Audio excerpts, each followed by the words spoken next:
Welcome back, fellow armchair generals. This is Gamer 1745 here with my continuing playthrough of Strategic Command World War II War in Europe. Alright, so we're going to continue this thing here. I am learning a lot about this game. We're going to continue to play this. It's not going anywhere. But I'm learning a lot about it. It's a lot more nuanced than I thought it, very much more than I thought it was when I started playing the game, because it does, I don't know, rightly, wrongly, whatever, sort of somewhat fool you in, presenting old style counters from the board. But these chips and their supplies and all kinds of nuances to the game. So I am really liking that. And so it's itching very much me to want to start over again. There's enough interest in this, and we're going to go for a while more for sure, because I'm still learning. I don't know if we're ever going to make it to Moscow and take Moscow in this series, or fight it down to the last battle of Berlin. Either way, that kind of thing. So we're not giving that up. But okay, so we're going to start here. We're going to airstrike it. Mostly just to airstrike it, not to do too much with it. Now we're going to come here. We're going to go here. We're going to fire on it. -1, but for some reason it's not fully -1. I don't know.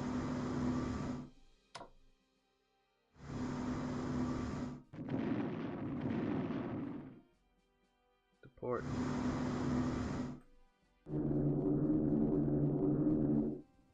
Okay, well, hopefully that's like dislodged them. No. It's things like that I still don't understand well. I just don't. And I'm learning more about supply and how headquarters. I knew headquarters affected it, but just how much it does, which is great.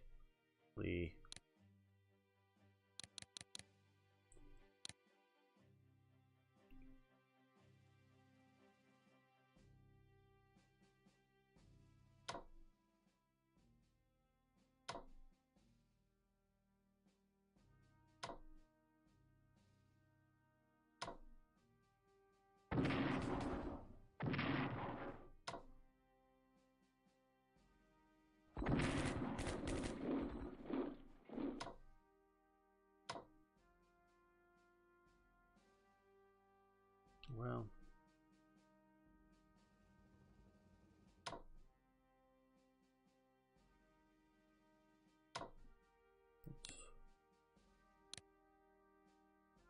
increase that supply level there.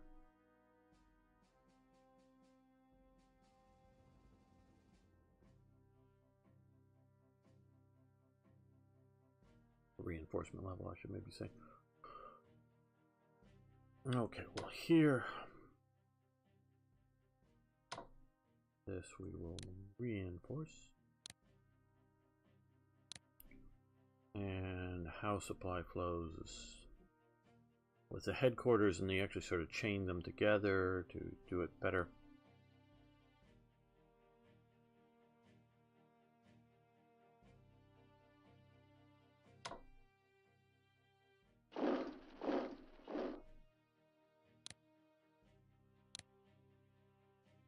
So I don't know if I want to. Okay, so we're going to start off by artillery. They can't come there, but they can go there.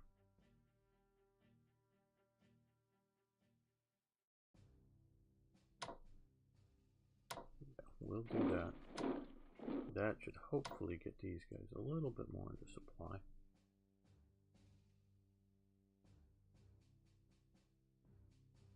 Well, I think they're going to hang out just right where they are.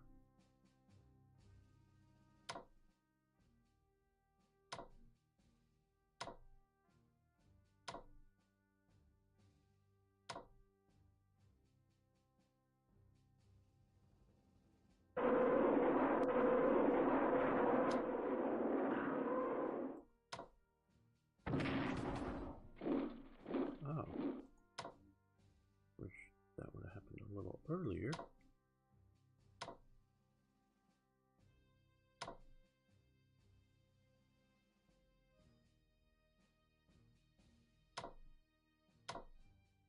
They can slip into there, that's good.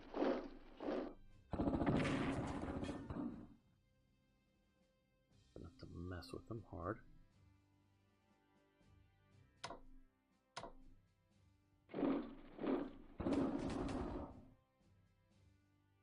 Okay, pull back.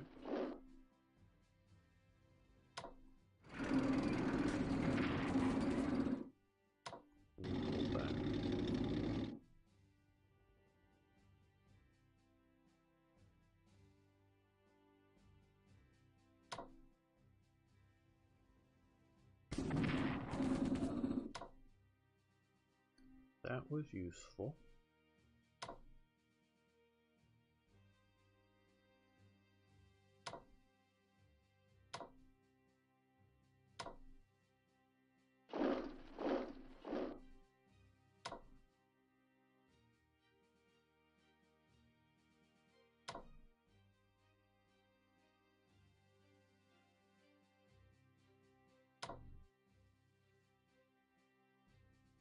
If we were to come here, that would be a... I think they're there, probably. Yep, like I thought. Good thing I didn't plow right into them.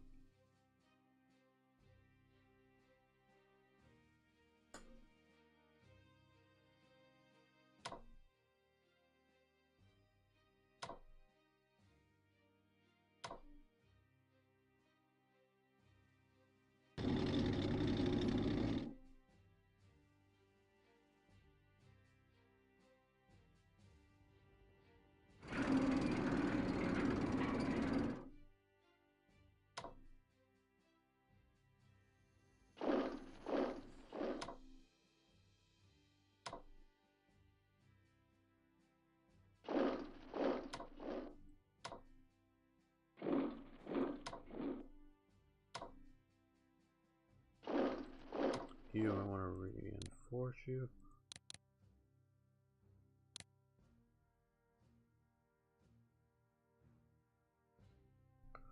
Now here.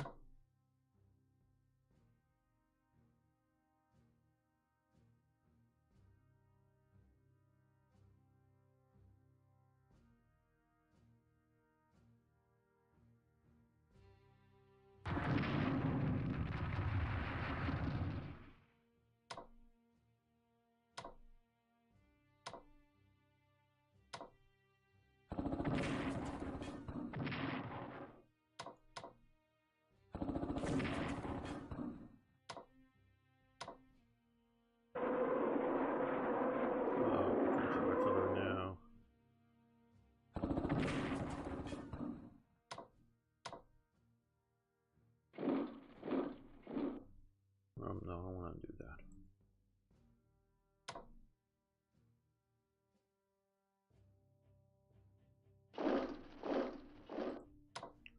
Come up here and let it attack.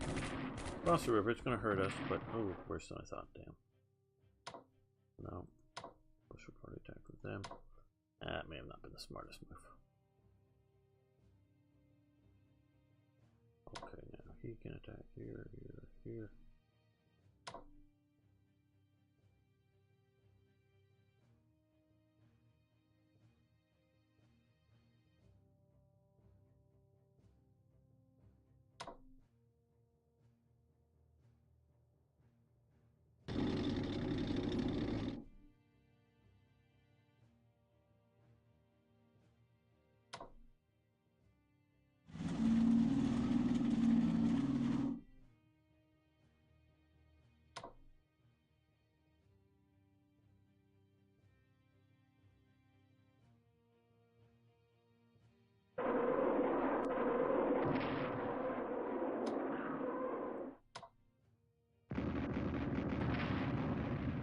That should have hopefully pounded them pretty hard.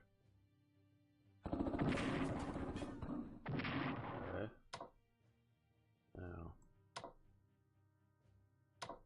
you can come down and hit there, so you're going to come back there, you're going to come up to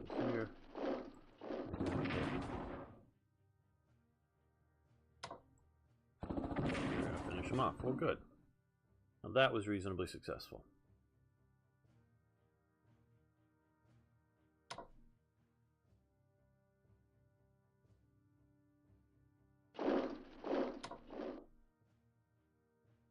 Now down here we're having a little bit of trouble, but let's see what we can do.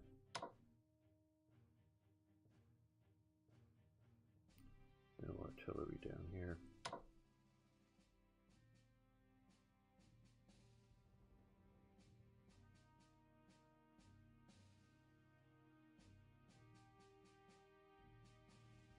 We have air. Going to be counter air and air and counter air and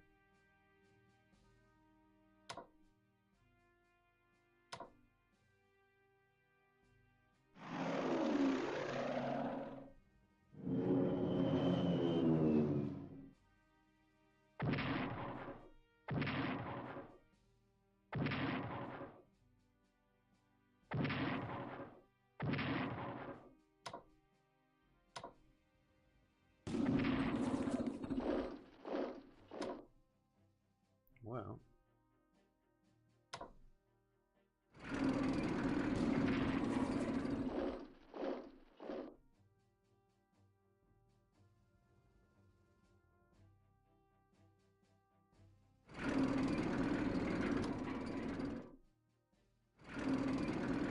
Attack that airfield.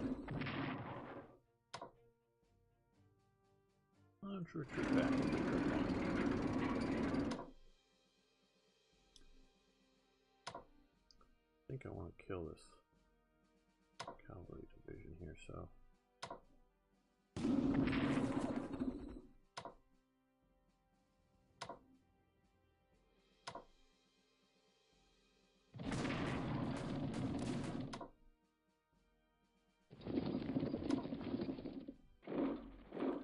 there we go. That was good. That did what we wanted to do. Take out the cavalry division there.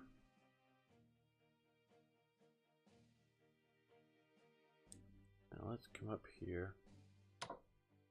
Can't reinforce. Can't reinforce, but now let's retreat back. Attack this. Oh well, we got hurt. We didn't. I thought the Finns were supposed to do better against the Soviets.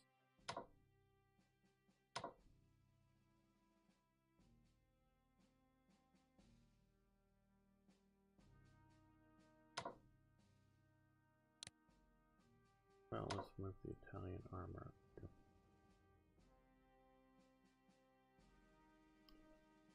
Don't know that we dare move it to there.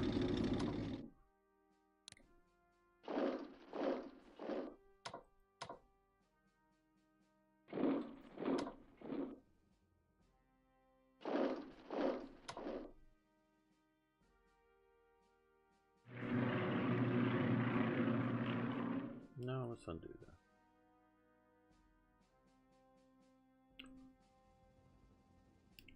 Punjab.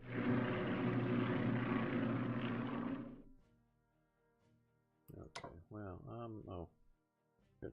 The P for partisan. Let's unselect you. Okay. These are all non-active that could become active, so let's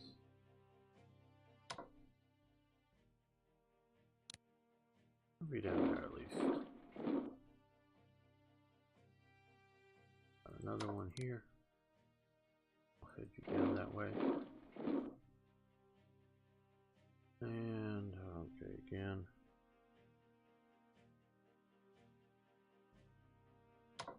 Put you there at least. Sort of kind of cover the range a bit. Sort of starting to think the Soviets aren't going to be invading, so we'll cover that spot.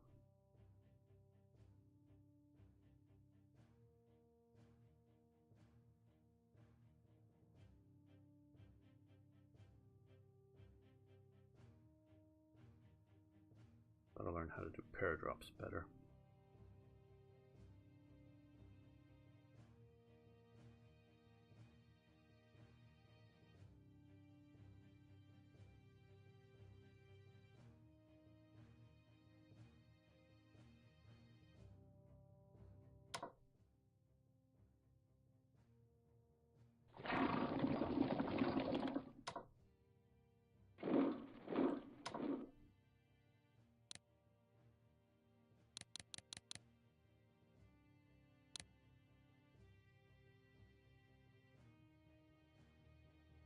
else can we and is in particular need of QR?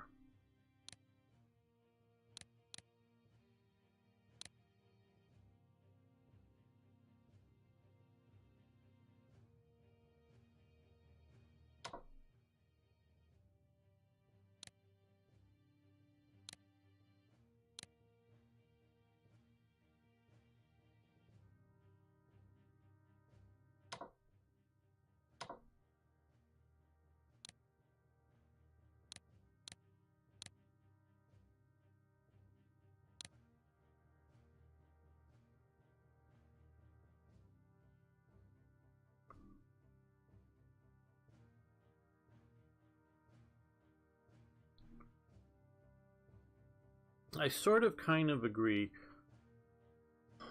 Been thinking about this and actually playing another game and thinking about this. Oh, you should be. Of course, the stacking limitations, and this, you know, like I say, from watching some other people play it, I don't see the ability to, you know, have say these 3 divisions attack all at once at that. Thing. If I can attack this, I can attack this, and I can attack, you know, each individually, which I see as a limitation. But even okay, if we should be able to stack, and I agree that if you, I agree in stacking limitations because that's realistic. But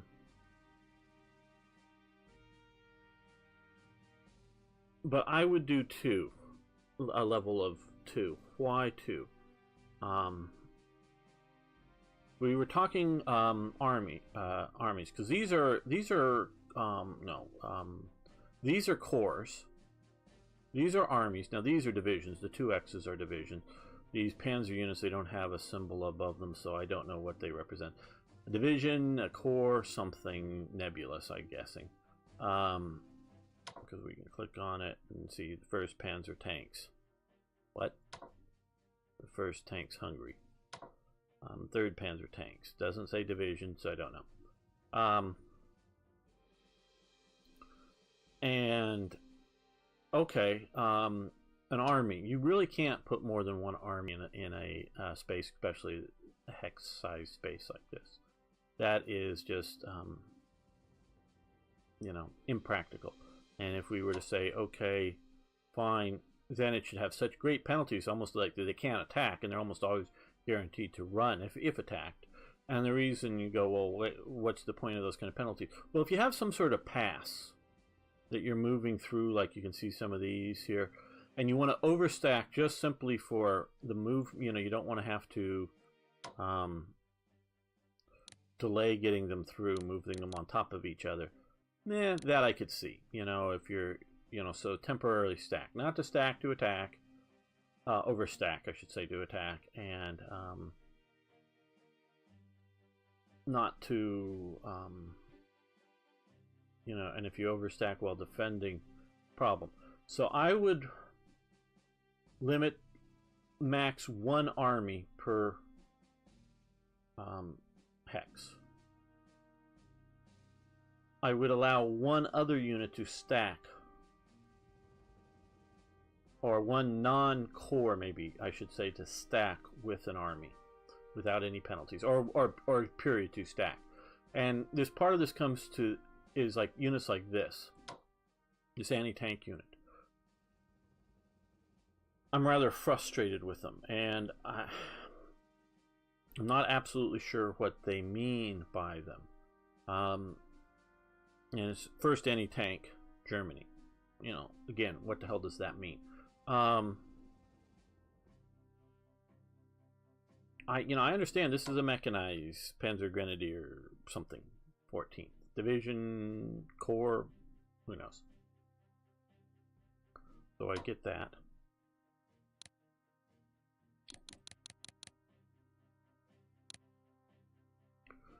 So, but anti-tanks can't really seem to attack too well into other tanks with them. I can defend okay-ish. But an infantry, whether it's a army or even just a corps, can smack them pretty damn hard, and they sort of should be able to.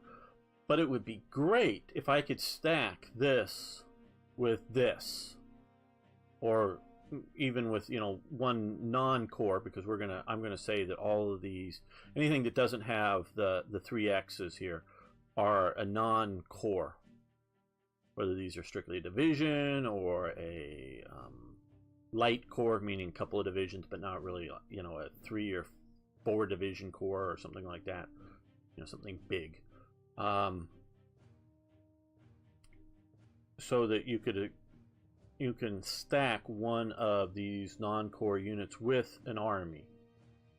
I think that would be brilliant, because then sort of like you're getting here with one set of supporting fire, but every time if it's stacked here, even if it's attacked twice, these rockets would be firing in defense of that hex. Now, of course, because this does have range, so this does sort of work in a preparatory bombardment phase.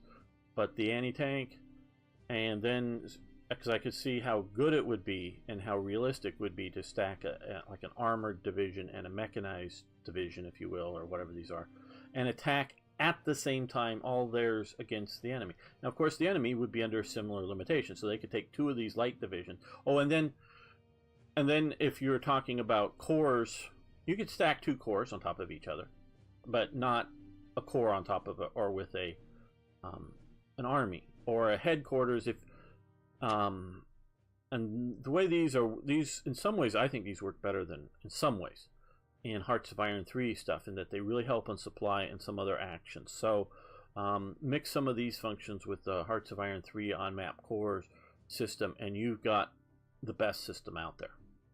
I know a lot of Hearts of Iron 4 players, and some of you may be watching this, hate Hearts of Iron 3 Order of Battle system.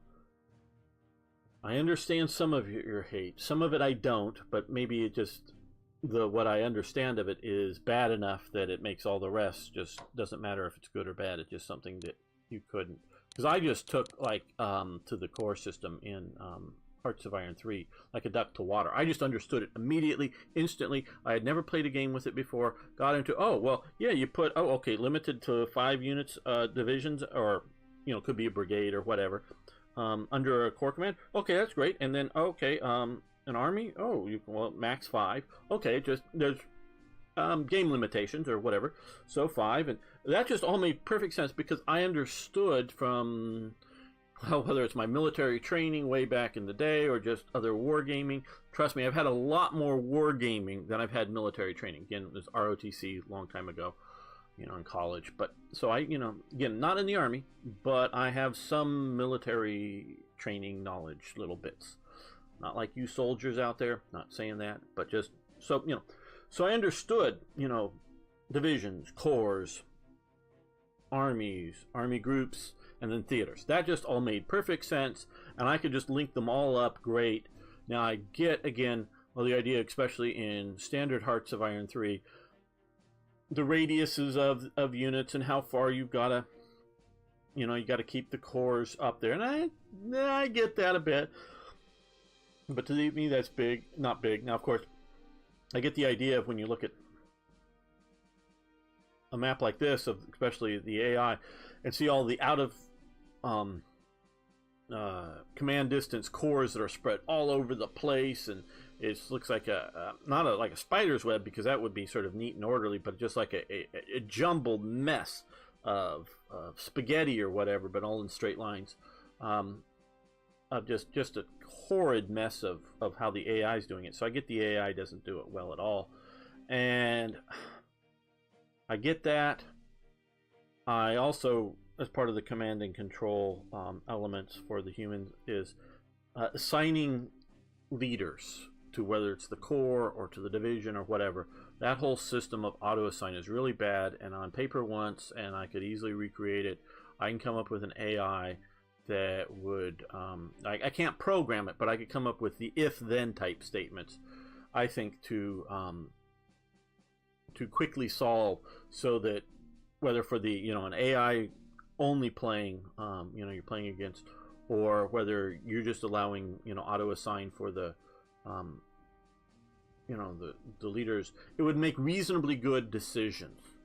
Might not be best, wouldn't put, for the invasion of France, it wouldn't necessarily put Rommel in charge of the 7th Panzer Division, something historical like that, and wouldn't be min-maxing everything, but it would go, oh, this is a, this unit has a flag of a garrison division flag or something like that. Oh, well, that unit has that, and so let's find a general that either, sort of sucks or has a garrison division, sort of a flag or a tag type system, however you want to call it in programming. Oh, well, let's match those two up. Or something specific like, oh, USMC unit, a Marine unit. Oh, well, let's find a general with a USMC flag and match those guys up. So, boom, they're done. Or like Waffen-SS, we'll go with Waffen-SS, or if we've got a mountain division, well, we're going to stick a mountain division leader on top of it. That things like that, I could easily come up with a good system that wouldn't take a lot of AI, program, or processing power, as it thinks like this thing's thinking, to come up with that. And so some of that stuff I could alleviate. Some of the stuff I just think is, because this is, and I know most of you watching this game here like this type of stuff, but I get how a lot of other people don't. This is either too intimidating or just, even if they got it explained to them and watched it, it just bores them after a while or something. It's too micro-y. Okay, that's fine, but I still think there should be a certain amount, and can be very simplistic, of just, you could have a big stack of cores and just periodically move them up, while the front's being moved up, and just have a reasonable command distances around. But I took to that really easily. So that core chain of command with some of these supply functions here, and next time, see, this is what I'm sort of learning, is these probably should be on the railway here. So that's something I've probably been missing. And let's also move him to the railway. That may be an element that I'm missing here.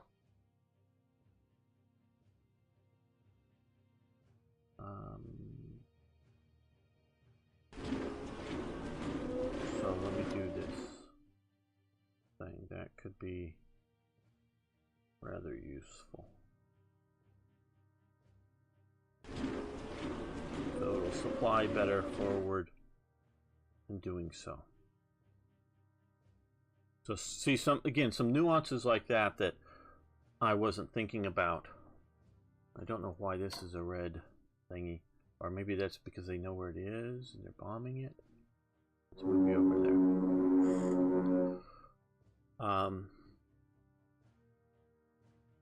And some of the stuff, and maybe because he's sitting off the railway, is why I'm having such supply problems here, because I don't entirely understand. And some of the supply problems is when instead of being able to pump this from 6 up to 10, I can just add 1. That's sort of a supply problem. But I thought I was getting supply coming from these railways enough. But I guess it's just, I need more core headquarters, need better connect. Again, I'm still learning some of this stuff. But so some of these elements put into Hearts of Iron 3's command system, I think would make the best you've got. A couple other tweaks I could see, but but very limited stacking. Basically, I would basically probably limit it to max 2, and if it has any more than 2, like I said, for some pass or just you're moving a big stack of units somewhere, it can't attack, and if attacked, they immediately shatter and run or retreat or something. So you would never want to do it anywhere near the front or any sort of critical thing. It's not that many more bonuses. It's so much worse than just having 1 unit. So you just have 2, max 2. Armies would be, like I say, so I sort of thought about this. Only 1 army per period. You mean you can't stack 2 armies in a hex, and you can only stack 1 non proper corps level unit with an army. All the other types, you know, can have 2 panzers, or can have 2 infantry corps, or can have an artillery and an infantry, or whatever. You know, you can do 2 of any of the other types that you want in any one, including air powers, so that if you wanted to, say, stack a fighter squadron with it, so even for if you're doing direct bombing, you know, because like here or whatever, so if like they've spotted where these are, and they're going to do, you know, or the fighters are going to, or bombers are going to come after this province, and sure, you got the interceptors, whether the interceptors are coming from the same hex or somewhere else, but they're right there immediately defending that hex as well. So even if it's repeated things, they're doing a decent job of fighting there. So, but again, max 2. So I would do max 2. It would change the game a bit. Let's just weaken them, let them to see what they want to do with that. But that's how I would change this game. Or, yeah, which still being this game and not trying to turn this into Hearts of Iron 4 or something. You know, I mean, just by adding a little bit better stacking does not, you know, make it a whole different game. It changes it, obviously, but it's still this game. That's sort of what I'm talking about. Not just, some of what I was talking about was how to make a better Hearts of Iron 3 or something. But okay, well, let's not reinforce more subs. Let's see what we can. Anti-air rockets.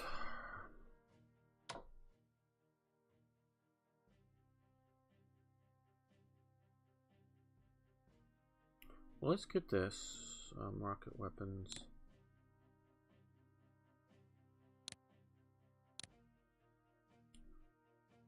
Okay, these attack values. So these only attack resources. These are V weapons, so cancel this crap. No, we're not going to purchase that.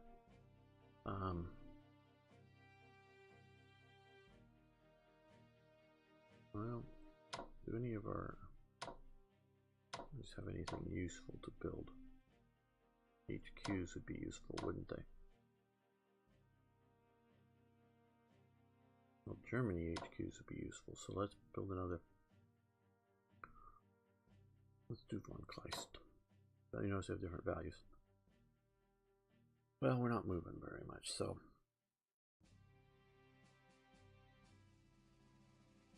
We won't pay for mobility. Okay, so that's that.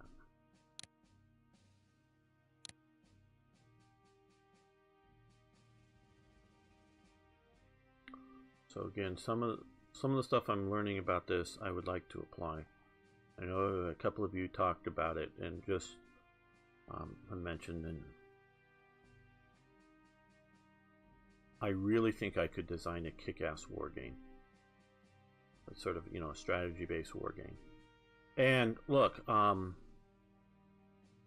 of my ideas I've had that I would do that are not in any of the Hearts of Iron games, not in this, that go way back from going way, you know, thinking of a computer game way back with, you know, Third Reich, Advanced Third Reich, whatever you want to call that game way back when.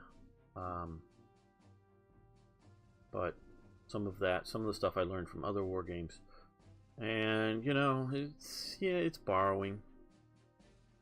Let's move you up to here.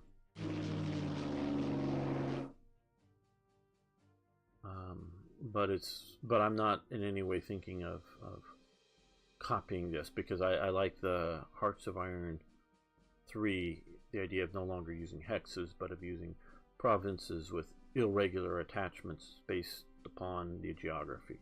So there would be Hearts of Iron 3 elements. There would be Hearts of Iron 4 elements. There would be, because again, shall we say elements or whatever, one of the things way back when I was thinking of doing this stuff was the production of equipment. Long before I ever heard of Hearts of Iron, it was production of equipment was in my original thing I mentally built of how it would be. So you'd be producing equipment, rifles, tanks, aircraft, that kind of thing.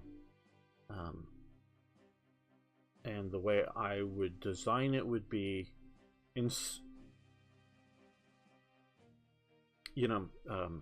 sorry if you're not interested in this, you can jump. We're going to hit the AI turn in just a moment. But my original design function was, it had ministers and general staff, sort of like Hearts of Iron 3 does. But this was before I ever heard of Hearts of Iron 3. But what they would do is that if you put, say,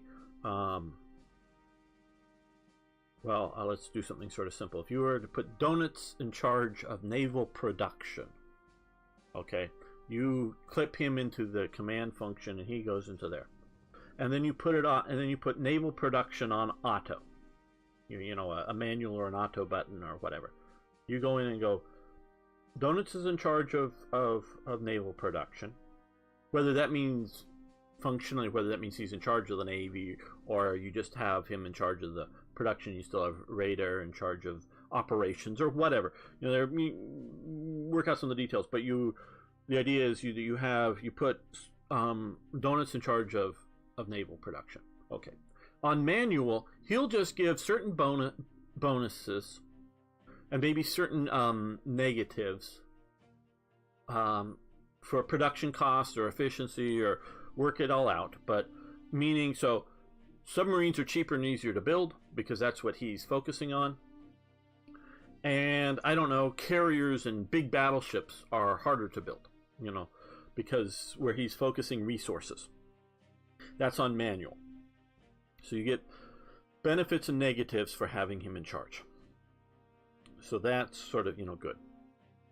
But if you put it on auto, you still get those benefits and negatives functioning. But on auto, he sets the production quotas, if you will, or whatever. And it's sort of like based on, because I always had the idea of shipyards. I had aircraft factories, tank factories, and then basically other weapons factories. Those were more or less. And again, as when you sort of daydream about war game design and early computers, long before computers could ever even do, a lot of this stuff, quite honestly, is when I was dreaming this up, because I was, I played some of the very first SSI games way back when, and they're very simplistic compared to a lot of this stuff, but still. So I knew this was coming. I knew this kind of world that we're in now was coming. I thought it was going to come a lot faster, but I knew it was coming. So so the idea is breaking up. So your shipyards, they're going to be able to have, X amount of shipping production that they could build. You put Donuts in charge. They're going to focus heavily on producing submarines. Maybe some light forces, destroyers, and other stuff, but it's just going to go produce submarines. So not only is having him in charge is going to make them a little more efficiently in production of production, having him in charge auto, you're going to do submarines. So if a player, a casual, as some people call them, casual players, or somebody new to the game, or maybe somebody actually like me who's a deep dive person, but who really doesn't want to manage naval production, tweaking it out, doing all this stuff, and going, hey, I'm going to be playing as Germany. So long as I got a few destroyers and some cruisers and, a couple of battleships, be able to invade Norway and do a few things like that. Beyond that, hey, I don't really want to, I don't care about naval effect. Let's just subs and Donuts command, sets the production things. Boom, he goes, does that. And then if you put him in operational control, that's the other thing I wanted to do, is if you put him in operational control of naval operations, he then manages through the AI submarine warfare. And so me, as a guy who wants to play it more as a general, I can just forget all about that and just have it all happen automagically. Just naval warfare is going on, and maybe I've done some manual overrides. Keep surface fleet in in Kiel or some other, location. Stick it there. And so that's that little bit. And this was always a part of my idea is that even if you have anything turned on whether it's production or like turning over the naval war, anything you turn over automatically, you can always grab a piece of it and give it strict orders that it will comply with. Because what am I doing? Why haven't I moved this guy? Just because I keep forgetting him here, and he keeps getting running into something. Because I really don't want to micromanage the naval war. And I know he needs to be upgraded, but we're just going to try to get him out, break him out, get him around. So if you have, even just a mildly competent AI running the submarine war, so that they would notice, X sub gets munched. Oh, well, damaged or whatever. We're going to pull them back in, sort of kind of that kind of thing, that I don't have to do it. And I could turn it on, to have the minister, the command guy, whether it's production or whether it's another thing would be the air war. Pick and have a bunch of people to command it, and you could sort of run your hot button over it, and it give it sort of the basic strategy. So if somebody who'd never watched any Wings of the Luftwaffe or any of the air war documentaries or whatever, oh well, do I want to do strategic bombing of London, or do I just want to control the skies of Germany or whatever? And so they will sort of you pick your guy, you put him in charge, and he'll run that air war for you. Again, you could decide to break out some air units because you want them specifically to support your invasion of the Soviet Union, say. But all the rest of the air war, here, make sure you have some operating down in the Mediterranean, whatever, that it's just going to operate it for you.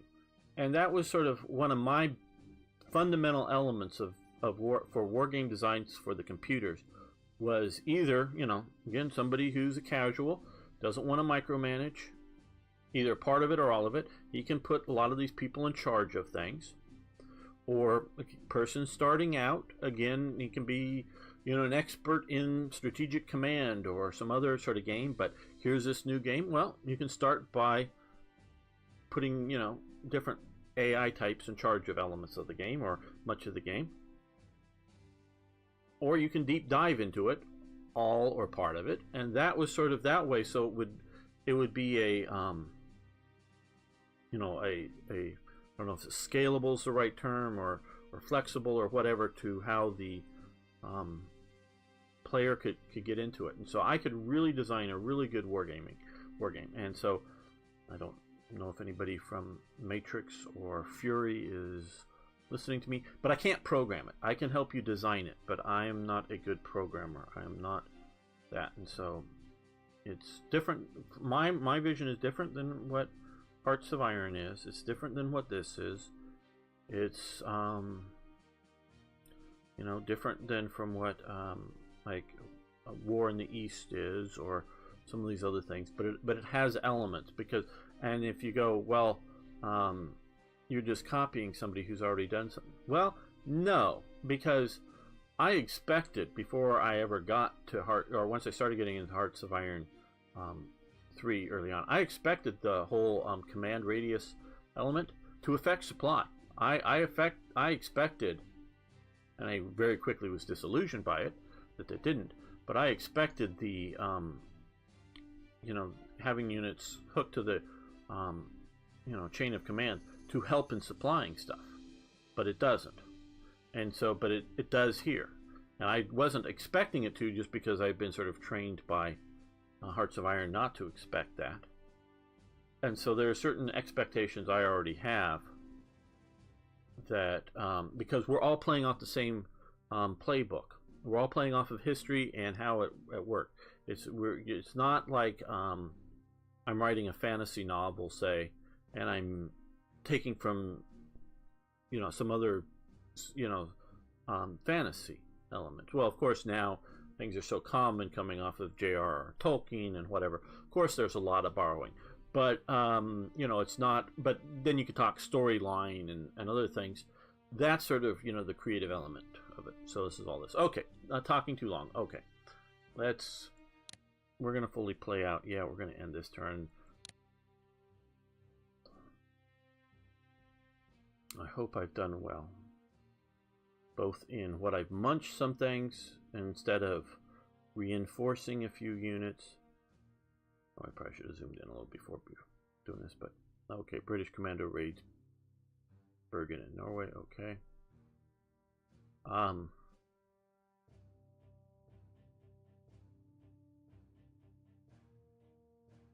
on, next thing. Oh, now rain. Okay, well, we're getting our full MPP.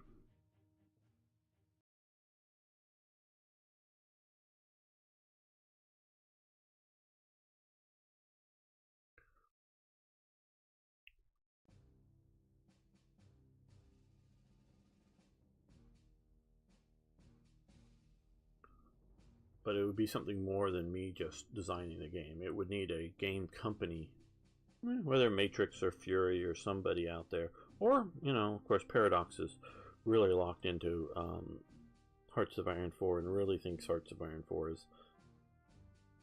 is the way to do things. And they're not entirely wrong.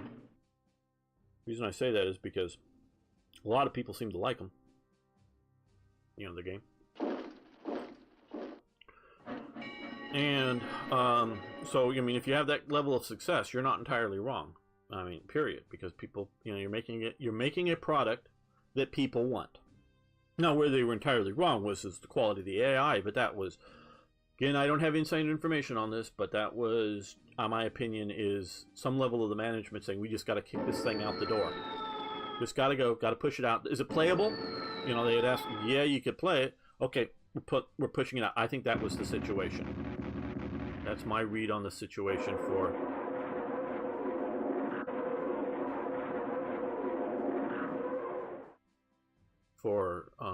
Hearts of Iron 4. So that, you know, but that was, they were entirely wrong on the AI. You know, is it ready? Question. But they're not entirely wrong on some of their decisions, including the ones I disagree with, because again, people are liking it and finding it. Oh. Yeah, but you're just gonna slip away. That's another thing is maybe I'm not doing this right, but I would think Destroyer should have better, you know, spotting range, a little bit better spotting range for that. And my submarines, I don't know.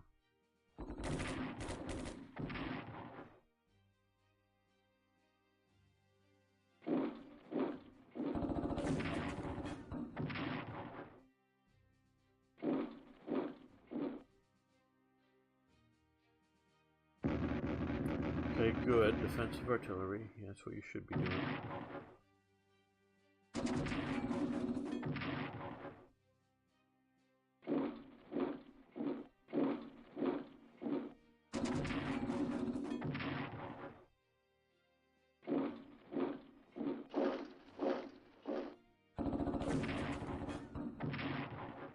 Good going, Italians.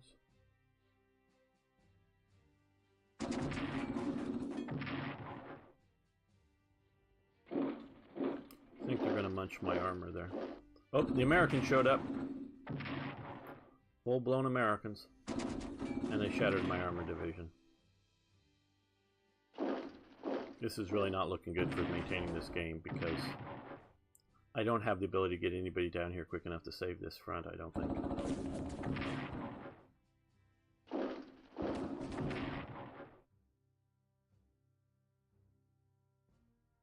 I can definitely currently hold on the Soviet front. But that's all I really think. Well, small successes maybe, and generally holding.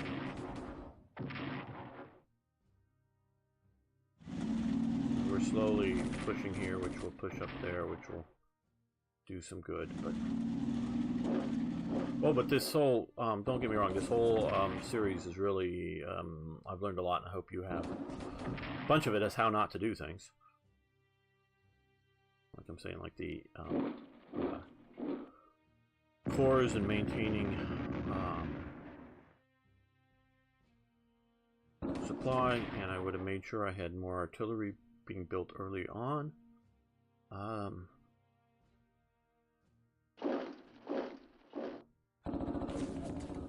Okay, good job, Italians. The Italians are doing okay-ish holding the line.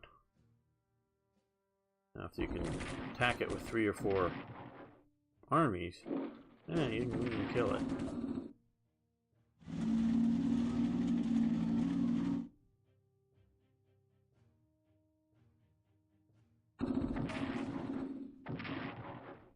Those special forces are doing awfully well.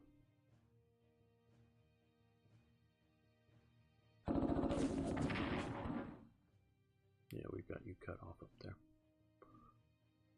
That's what I was sort of hoping for.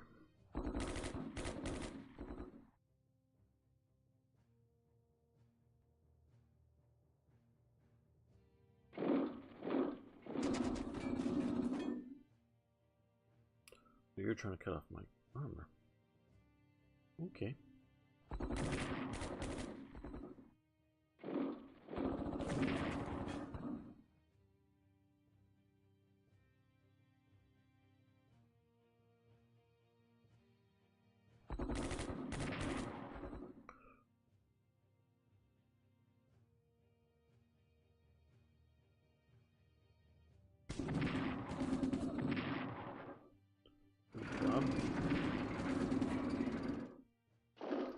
Not as good. Hold that river line.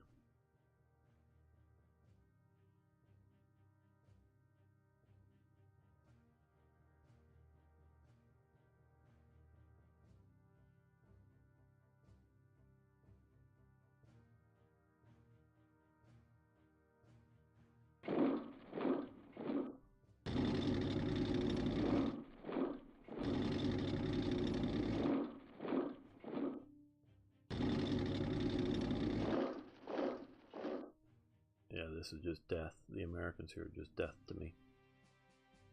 It means that they've been able to shift over units. They're getting there. They're building up more and more. They'll be able to do this sort of, you know, attack from 2 or 3 provinces. 2 attacks from each province. They'll move up, attack, another one move away, and then move up and do that kind of thing. And they'll kill a couple of units.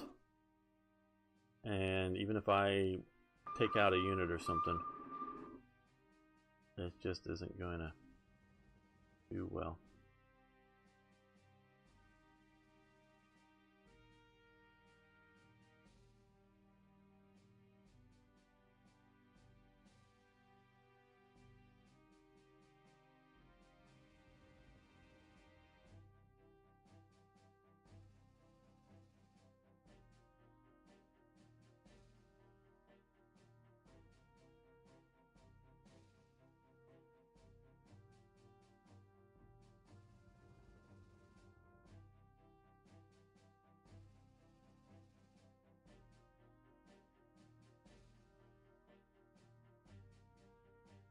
Actually, for a while, I thought I was going to be able to start really pushing deep up in here and a few of the other places, but it's just not been happening.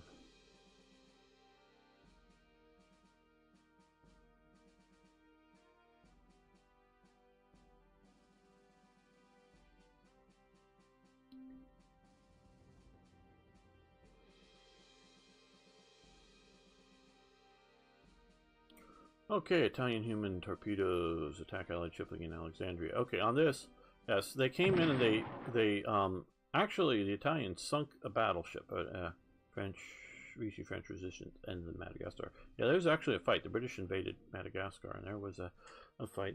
The Vichy had like 6, 8 tanks and very minor stuff. But back to Alexandria, they had I forget which battleship it was, but one of the battleships was in ports. The Italian frogmen came in. Yep, 2nd Panzer is destroyed. Human torpedoes, yes. And so they came in into the harbor, just like you sort of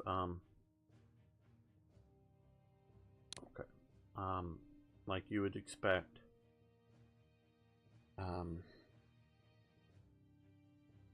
came in, got out of their submarines or whatever it was, and used, like you saw there, the sort of the mollies, the Italians call them. That's like Italian for pig, because it's like trying to ride a greased pig or something. One of the early Decima X guys said, and that's how it got its name. But they made it into the harbor there with that, and put some limpet mines in there.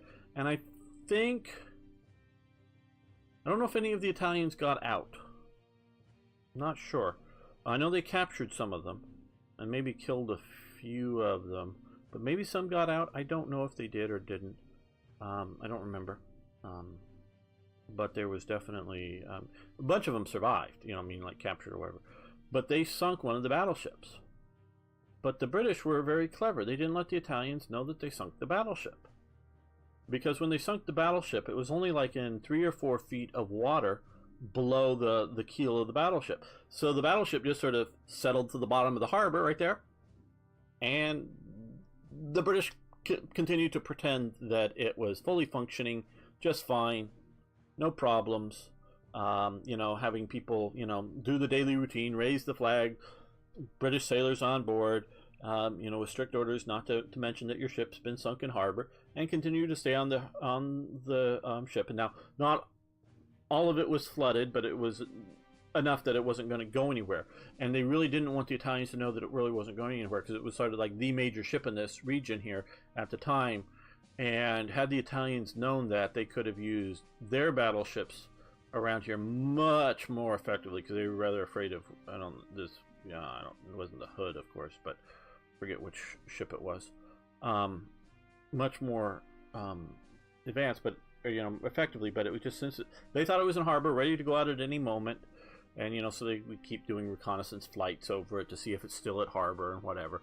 But it really limited the Italians' actions to do anything, and so eventually they just pushed the Italians away enough through land warfare and getting other navies involved, and raised the ship, and it continued to, you know, it wasn't that badly damaged. It just, you know, had some holes in it and got some water inside and didn't float anymore.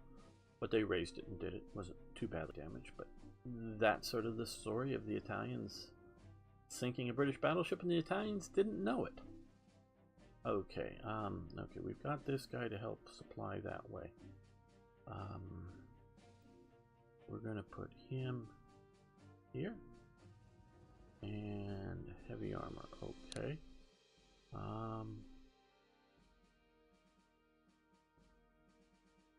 Well, I think we need it down here. So there is a very, very good, because we got that's really weak. These are fairly weak. Need to these need to withdraw back to reinforce. There is a very good argument to be made to concentrate this armor, but I'm just doing too poorly to do that. So I'm going to stick him down here, be able to reinforce, because I'm facing off some heavy armor in some other locations. Let's just see here. Okay, that's all we can do here.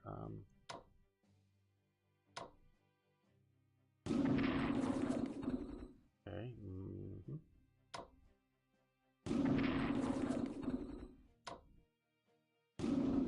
Shattered, but now we can come all the way back to here, where we will be in much better supply. And like we were talking, I think that will help out immensely for supplying these units, getting them on the railway. And you up here.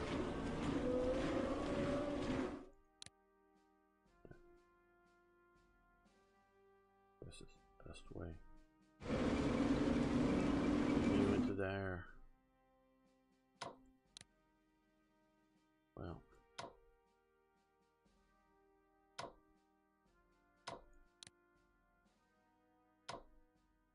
Oh, maybe I wanted to.